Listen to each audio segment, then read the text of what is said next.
Muitas das cenas mais icônicas da Disney são musicais, como Seremos rápidos como um rio. ela tá lá desde seu comecinho, na primeira aparição do Mickey. E também na surpresa que a Disney acabou fazendo um filme onde a música é o assunto principal. Remember me, though I have... Não, eu não tô falando sobre Coco.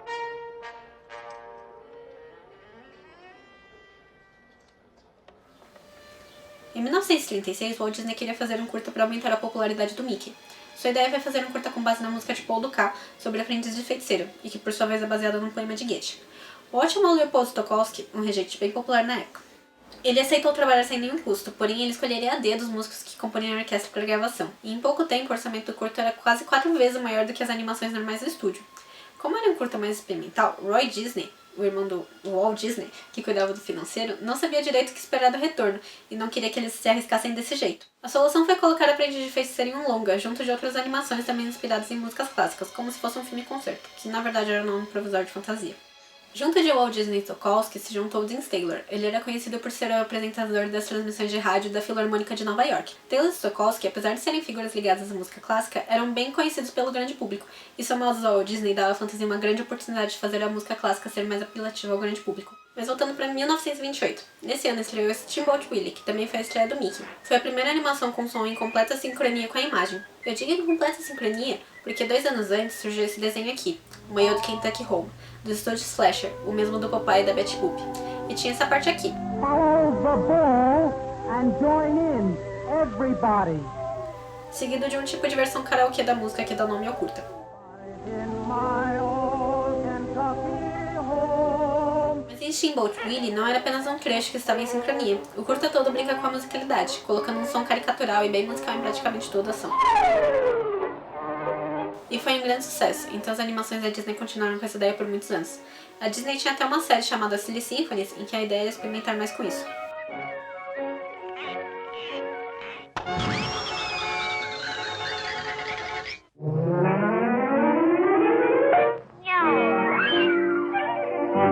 Esse uso da trilha sonora não à toa foi apelidado de Mickey Mouse, e foi usado também por outros estúdios.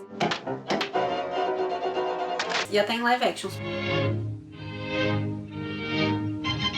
Pois é um jeito mais fácil de trazer o tom cômico, principalmente da comédia física, que é o caso das animações nessa época. Então, já que a Disney adorava essa ideia do Mickey Mouse, o que será que aconteceu em fantasia? O som e a imagem casam perfeitamente. Mas em fantasias não podia ficar colocando som onde fosse conveniente pra história, porque mesmo que a Disney já tivesse usado música clássica antes, sempre tiveram efeitos sonoros para reforçar as ações. Então era a primeira vez que a animação estava totalmente subordinada à música, e não o contrário.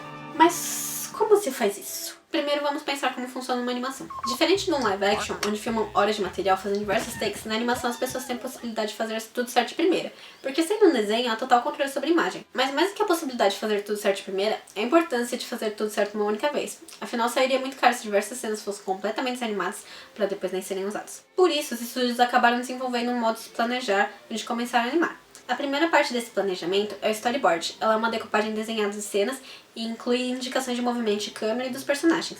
Em seguida é feito um animatic. Nessa etapa, os planos do storyboard são colocados em um vídeo com sons e vozes guias para a animação posterior.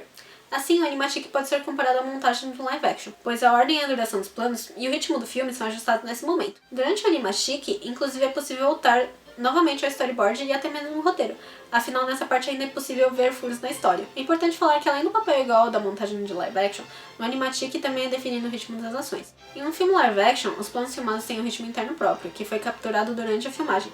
Por exemplo, essa cena é lenta e mostra uma situação de sutilezas características da aristocracia, enquanto aqui é muito movimento de câmera e de personagens, pois é um filme de ação. Já na animação, é o animador que dá o ritmo. Existem algumas poses principais para o entendimento de uma ação, e a velocidade dela tem a ver com quantos desenhos tem entre elas. O ritmo muitas vezes tem a ver com a fisicalidade do que está sendo animado. Por exemplo, o movimento de uma bola diz se ela é de golfe, de borracha, de praia ou de boliche. Mas além do físico, o ritmo de um corpo também diz um pouco sobre a personalidade dele. Por exemplo, aqui a gente vê que o Ferdinando é diferente dos outros touros. Apesar do físico igual, enquanto todos correm, o Ferdinando anda calmo e cheirando as flores. Então, mesmo que seja intuitivo relacionar sons mais agudos com movimentos mais delicados, sons graves à força, a escolha em Fantasia de Fadas para Tchaikovsky e do Demônio de Chernobyl para Uma Noite no Monte Calvo não foi à toa. Nesse sentido, como a animação segue o ritmo da música, o papel da montagem é mais dar o ritmo aos curtas. Não ritmo musical, mas de fluidez. Como essa cena aqui, onde é uma cena de ação e tem mais cortes. Mas essa aqui, onde tem um ar etéreo e sagrado, os planos são mais longos. Até porque a ideia de corte combinando com o ritmo é uma ideia mais nova, da linguagem de videoclipes de músicas populares, em que o ritmo tem uma batida muito mais marcada, seja por baterias, tambores ou mesmo batidas eletrônicas. Já na música clássica, apesar de ter o compasso da música, ele é mais sutil e não é tão marcado quanto na música pop. Porém, naquela época, que era referência de cinema com música, eram os próprios filmes musicais. Fantasia acaba usando sequências de danças, até porque algumas das músicas eram balés conhecidos. Mas Fantasia deu novo sentido nessas danças, como em Quebra-Nozes, que era um balé natalino, virou uma dança da natureza e das estações. Ou na Dança das Horas, em que elas são interpretadas como animais. Essas cenas correspondem ao que Taylor introduz como sequências que não têm uma história específica, mas tem ações mais ou menos claras acontecendo. Na verdade, com exceção da toca de Bach que abre o filme e do Aprendiz de Feiticeiro, todas as outras sequências são desse tipo. Ainda que tenha uma historinha, como na Pastoral, elas não têm uma estrutura narrativa e não se amarram. Então a tocata corresponde a outra classificação de Taylor, que é uma música que existe por si só. Isso significa que ela é a sequência mais experimental do filme e provavelmente da Disney toda. Por essa parte, o Walt Disney chamou Oscar Fischinger, um animador abstrato que trabalhou junto com o Walter Hutman, outro grande nome das animações abstratas, ou do cinema puro. A ideia de Walt Disney era de que as imagens fossem algo como se alguém pegasse um sono enquanto assistia uma orquestra, e ela começasse a se confundir com o sonho, por isso a gente acaba vendo os músicos um tempo antes de entrar na animação. Então nesse sonho meio acordado, alguns elementos são identificados, como o arco do violino e as cordas, o que fez com que Fischer achasse o curta muito literal, então por divergências artísticas, ele acabou saindo do filme. Por ser a sequência mais ousada, é onde há mais experimentação com o visual, então tem muitas transições por cores, fusões e alguns cortes secos, o que também ajuda a criar o clima onírico. Já Aprendiz de Feiticeiro é o terceiro tipo, é uma história definida, algo que a gente está mais familiarizado de ver a Disney fazer. Além disso, esse é o único curta de fantasia que a história da música e a história do curta se correspondem, por isso as ações da música acabam se encaixando de maneira bem natural.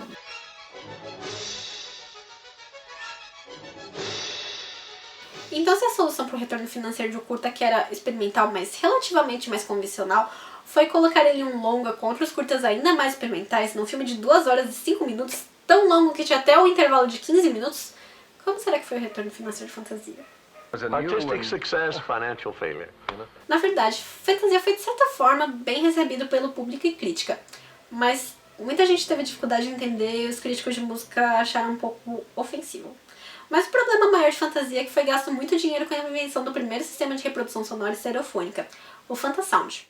Por ter sido feito especialmente para Fantasia, que era um filme-concerto, e merecia essa qualidade de som, as salas não eram equipadas com ele.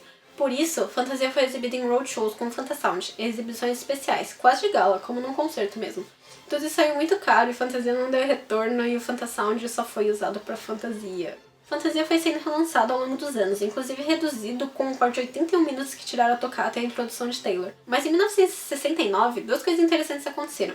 A primeira é que nesse ano foi relançado com um corte novo, mas com a mesma duração do original, e a versão que a gente acha hoje em dia. Na versão original, na sequência pastoral, quando as centauras estão se arrumando e cortejando os centauros, aparece essa outra aqui, que é tipo a escrava de uma delas. Com o passar dos anos, eles perceberam que isso era uma cena bem péssima e decidiram cortar. O que aconteceu é que em algumas partes eles se enquadraram, mas em outras partes ela ocupava o quadro todo. E lembra aquela coisa de não animar coisa extra porque é um desperdício de tempo e de dinheiro?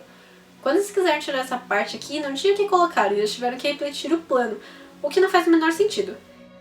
E nem é como se a Disney tivesse um monte de outros momentos racistas nos seus filmes. A outra coisa foi que nessa época a psicodelia estava em alta e muitos jovens começaram a ver fantasia com substâncias alucinógenas. E a Disney até tirou proveito disso, fazendo esse pôster bem sugestivo, e isso fez com que fantasia começasse a dar lucro pela primeira vez. A ideia de uma nova versão de fantasia sempre foi uma ambição, inclusive da Walt Disney, que inicialmente sua ideia para fantasia era relançar todo ano, como uma sequência nova.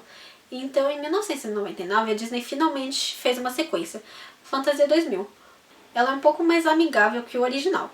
Fantasia 2000 tem um pouco mais de 1 hora e todos os curtos são narrativos e alguns deles apostam na comédia. Então fazer algo tão ambicioso como Fantasia foi, provavelmente nunca vai acontecer de novo. Fantasia tomou riscos e experimentou de jeito que pudesse agradar tanto ao público com suas figuras carismáticas, quanto à crítica mais artística com suas experimentações. Ele sempre gostou muito de inovar, e muito do que a animação alcançou hoje em dia, tanto na viabilidade de produção quanto no quesito artístico, foi graças aos estudos do estúdio. Então não é de se espantar que o Walt Disney seja a pessoa que mais ganhou Oscars e foi indicado ao Oscar, tendo concorrido a 59 e ganhado 22 no competitivo, e mais 4 honorários. E é claro que um Oscar honorário foi para Fantasia, pela incrível contribuição pelo avanço do uso do som. Com o passar dos anos, Fantasia se consagrou não só como um clássico da animação quanto do cinema, tanto pelas experimentações quanto pela obra e seu sucesso em fazer a música clássica como um pouco mais popular.